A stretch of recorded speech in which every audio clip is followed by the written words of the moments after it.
going on, fellow junkies, and welcome back. Horror Junkies 509.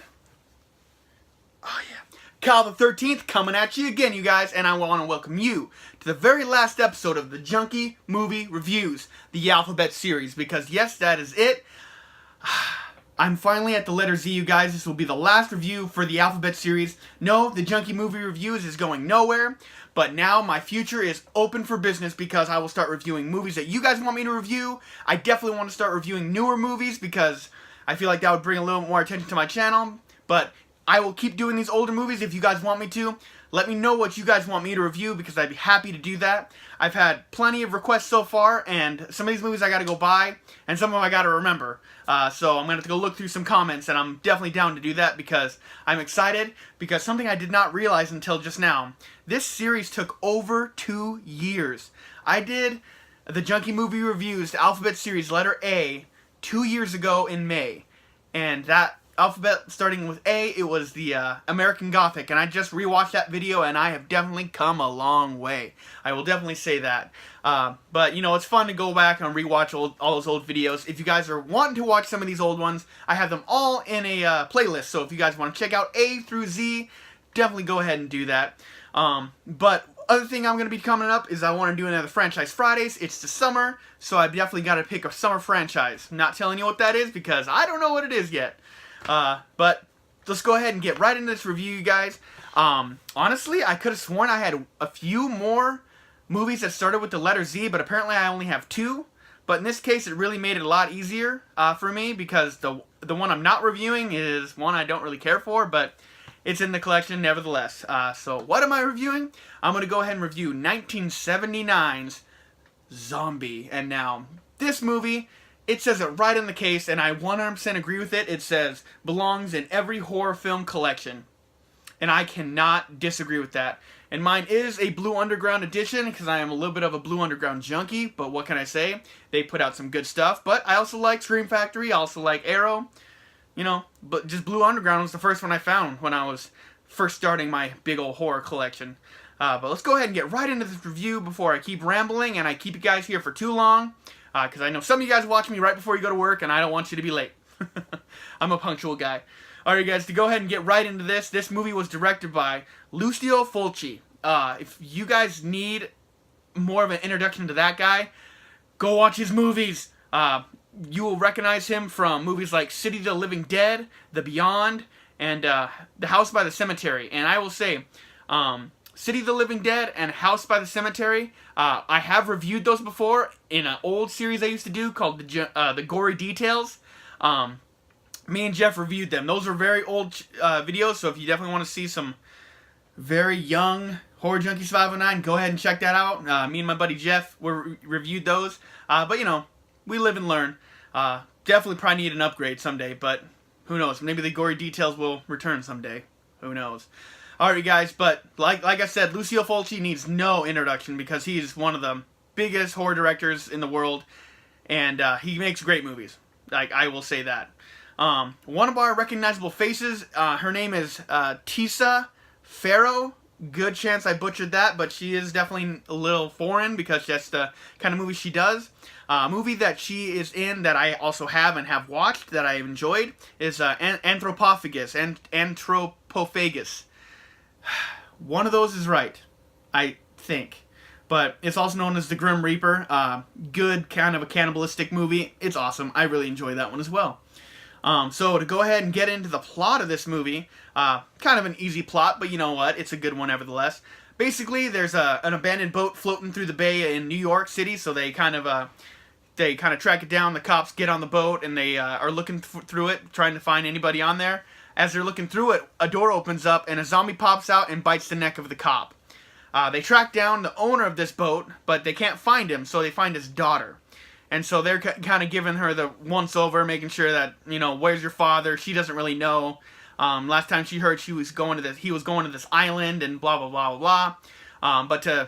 I know blah, blah, blah, blah isn't very helpful, but, you know, it's kind of getting into the meat and potatoes of this movie. So basically, she is on her way to get to this island. She's looking for her dad, and she gets on a boat with another couple, with this other reporter guy. They're both going to go look for him, so they're trying to get to the island where he was at. But in the meantime, there's this couple, they're on vacation, so they're not, in a big hurry. They're going scuba diving and stuff and whatnot. But eventually they do get to the island, find out that the main chick's dad, Tissa Farrow's character, her dad died. So, you're going to look for your dad and finding out he's dead. Basically, once they get to the island and find out they're dead, shit just hits the fan. Zombies start coming up, and they are surrounded by zombies, and they're just trying to live, and people start getting picked off like they do in a zombie movie. Easily enough, I'm going to go with that being the plot of this movie, you guys. A little more to say, but it'll kind of come out as we go through this. So, going to my likes and dislikes. Like I said, the couple that was on vacation that took them, Tissa's character to the island, they're on vacation, so like I said, they wanted to go scuba diving. The girl's scuba diving, and she comes across a zombie underwater. And one of my favorite parts about this movie is that she breaks off a piece of coral and just rubs the coral on the zombie's face to get away. And not only does that happen, then later on, a little bit later, there's a shark, and the shark and the zombie start fighting. Yes, this is the zombie versus shark movie. If you guys are looking for the zombie versus shark movie, this is the one. 1979's Zombie, and I just love little things like that in these movies. Horror's the only one that kind of does little quirky things like that, and that's why I love it so much. Moving on, the practical effects in this movie, I'm not going to say the zombies particularly look great, but they look good for the time. But, like bites when they getting bitten, and then the blood looks amazing. Kind of good thing I want to bring up in this movie. You guys may have heard of it, even if you haven't heard this movie, but the eye scene. The fucking eye scene. It's so terrible, but it looks amazing, but it's so terrible to watch. It gets me every time, because the eye is so... There's one of those parts of your body that's just so open and out there. It's hard to protect it. But basically, a zombie grabs the lady through this door, and all these splinters are poking out, and the zombie's just dragging her forward, and slowly this splinter just goes in this lady's eye, and then she gets twisted, and the thing snaps off in her eye. Oh my god, if that's not reason enough just to check this movie out, I still highly recommend it because it's great. But that is so awesome. The eye looks great. The whole practical setup looks great. But, one thing I really want to talk about that I really love in this movie is the blood. For 1979, I felt like the blood looked really good. I know fake blood and I know real-looking blood, but this had a really good in between. It wasn't perfect, but it wasn't terrible. And for the time, that's pretty awesome. And so, the lady who got the eye was Mrs. Maynard. And I want to talk about a scene because it cracks me up. So the two couples that are looking for the dad basically get on the island. They meet the doctor, Mr. Maynard, and he's like, go to my house. My wife's there, and she'll, take care of you guys while you're here until I get home. They get there, and the wife's already dead because she got the stick through her eye, and she is the Mrs. Maynard buffet. There's just 4 zombies just casually sitting there and just eating her. And I don't know what it is. Every time I see that movie, it just cracks me up. So I've always called it the Mrs. Maynard buffet. It is what it is, and I absolutely love it. One thing I want to talk about is there's not a lot of music in this movie, but towards the end, when all these, ancient, and I mean ancient, 400-year-old zombies start coming out of the ground, the music during that whole scene is awesome. It's just everything I want in it. Because, you think it'd be all terrible and ominous, but it's got a little bit of ominous, but it also feels like you're a little bit at a theme park, which is jazzy. I just dig it. I'm okay with that. Always like to mention music when I see some stuff. But yes, that's one thing I will say, that there are, 400-year-old zombies, so I'm guessing that's why some of them look not very good. But there's some other ones that look pretty great. As far as the practical effects, like I said, there's a hand that's going through a door at Mrs. Maynard, and it just looks good. It's doesn't look realistic, it just looks great. I love the way it looks, and as she starts squeezing it, the blood starts squeezing it out, kind of like if you squeeze your finger like a grape and it just spewed out blood. It looked great. So if nothing else, the practical effects will get you through this movie. I definitely think that, unless you don't watch movies for practical effects and you want CGI. No CGI here, and if that's a breaker for you, I'm sorry. But to go ahead and get to my dislikes, I've kind of already mentioned it. Not all the zombies look great.